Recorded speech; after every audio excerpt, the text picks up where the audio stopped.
Despite being one of the largest religions in the world, Sikhism remains largely unknown and almost mysterious in many parts of the world.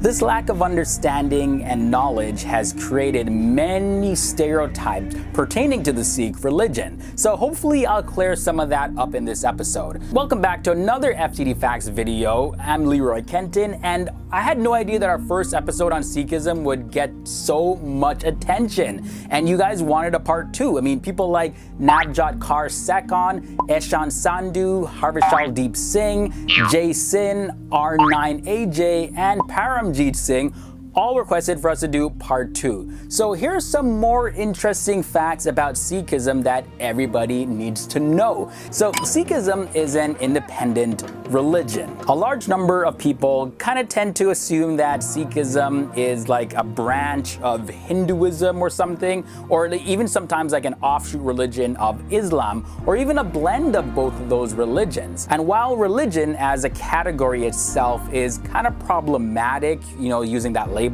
scholars describe Sikhism as an independent religion. The Sikh tradition carries the basic markers of an organized religion, including its own founder prophet, which is Guru Nanak. Sikhism has their own scriptures, their own ceremonies, as well as community and worship centers, and there are actually upwards to 30 million Sikhs worldwide, making it the 5th largest religion in the entire world. Now let's take a look at the real meaning of the word guru. So the word guru literally means this: enlightener. And while you're now allowed to refer to experts in certain domains as gurus, like for example here on YouTube we have makeup gurus, as well as there's real estate gurus, etc., etc., it carries a specific institutional meaning within the Sikh tradition. In Sikhism, guru refers to the line of authority, beginning with a set of 10 prophets who established and led the Sikh community. The first of these, Guru Nanak, was born back in the year 1469 CE, and the 10th in his line, Guru Gobind Singh, passed away in 1708 CE. And before he passed, Guru Gobind Singh passed the leadership to joint entities, the Guru Granth Sahib, which are the scriptures, and the Guru Khalsa Panth, which is a community of initiated Sikhs. Now I talk a little bit more about that in part 1, and Sikhs revered these two occupying the throne of the Guru for eternity. And as I mentioned, for more information about the gurus, you got to check out part 1. The info that I share in this episode will make a lot more sense if you watch part 1 first. So I have the link to that down below, and trust me, you're gonna learn a lot. You'll really like that one. Moving on now, the Guru Granth Sahib is actually a unique scripture.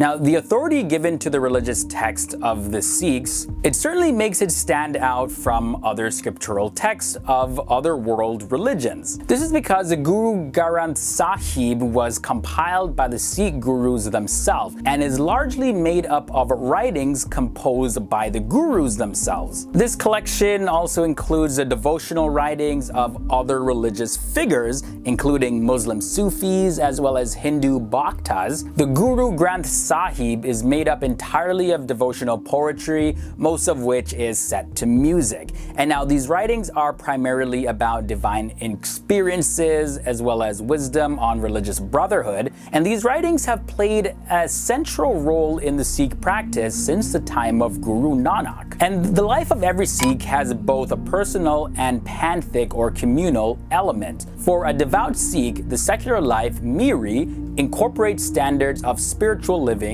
Piri. Now, moving on now, the Sikh way of life follows Gurmat, which refers to the wisdom and beliefs that have been taught by the 10 gurus over a period of 3 centuries. Regardless of initiation status, a Sikh must adhere to the conventions of the Sikh code of conduct from the time of birth and throughout all of life until death, of course. Now let's look at this, Ik Onkar. It's a symbol which appears at the beginning of the Sikh scripture, and what it means is one with everything.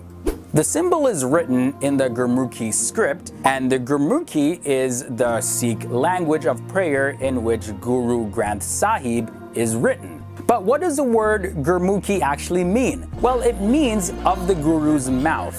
And the words of the ancient Gurmukhi language are similar to those of modern Punjabi, but differs grammatically and that it's actually very poetic versus being a spoken language. Now, the phrase Ik Onkar in itself has several components. We have the IK, or sometimes spelled EK, stands for the Gurmukhi numeral 1. And On stands for everything. Kar stands for creator. And when you take a look at the whole symbol, the Ik Onkar, it actually communicates the idea of one creative being or one God that manifests in all of existence. Now, as I mentioned in part 1, Sikhs, of course, believe that the Guru Granth, or the holy book, is actually their living guru.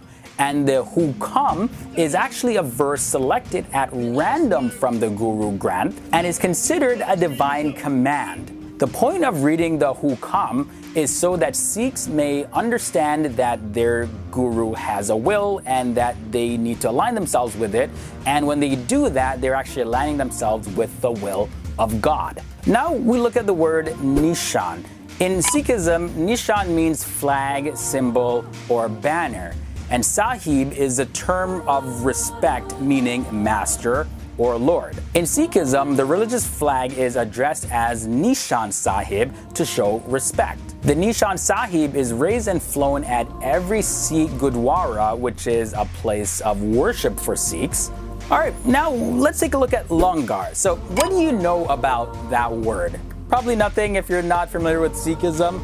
Well, Langar is a sacred food service from the Guru's free vegetarian kitchen, and it's a completely important concept in Sikhism as it began with Sikhism's founder, Guru Nanak, where he fed holy men called sadhus. And the second Sikh Guru, Angad Dev's wife, Mata Kivi, later became very instrumental in the development of Langar, serving alongside the first 5 Gurus in Gurkha Langar, which is a Guru's free kitchen. The third Guru, Amar Das, developed the concept of Pangat Sangat, meaning everyone, regardless of rank, sits and eats together as equals in the congregation, which is pretty cool. So there's no real person that's above anybody, everybody's equal. Now, we can't make a video about Sikhism and not talk about turbans. You're probably wondering about them.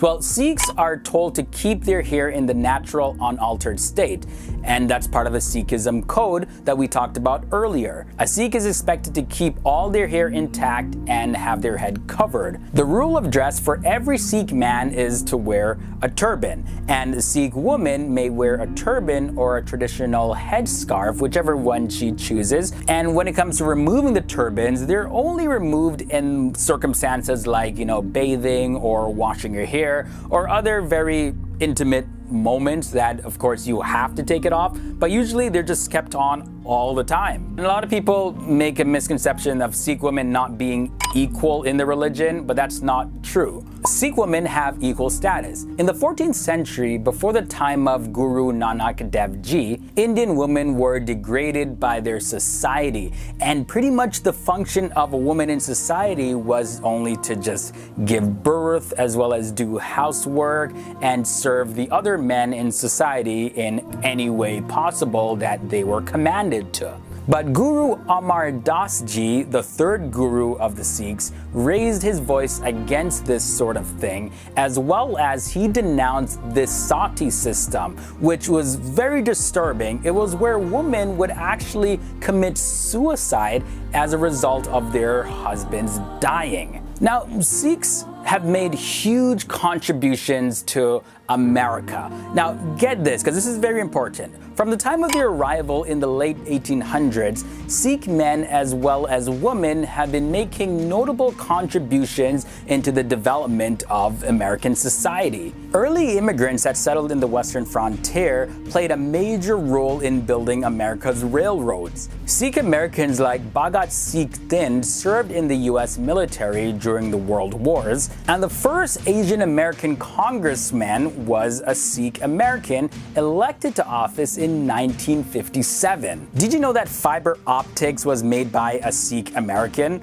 As well as Sikh American women continued to make diverse contributions such as Grammy-winning artist Snatam Kaur and commercial airline pilot Arpinder Kaur.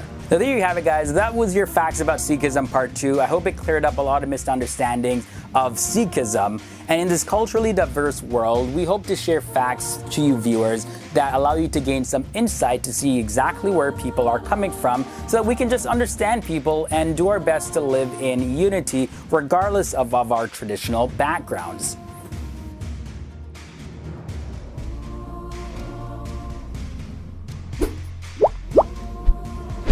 Now we come to the end of another episode. Right here we have a playlist of all the religion videos that we have done. You may want to check that out to just gain more insight on the religions of the world. Or you can find out a little bit more about the facts of the different parts of the world that we cover, as well as amazing scientific discoveries and all of that. We have videos for that as well. Thanks for watching, guys, and I'll see you real soon.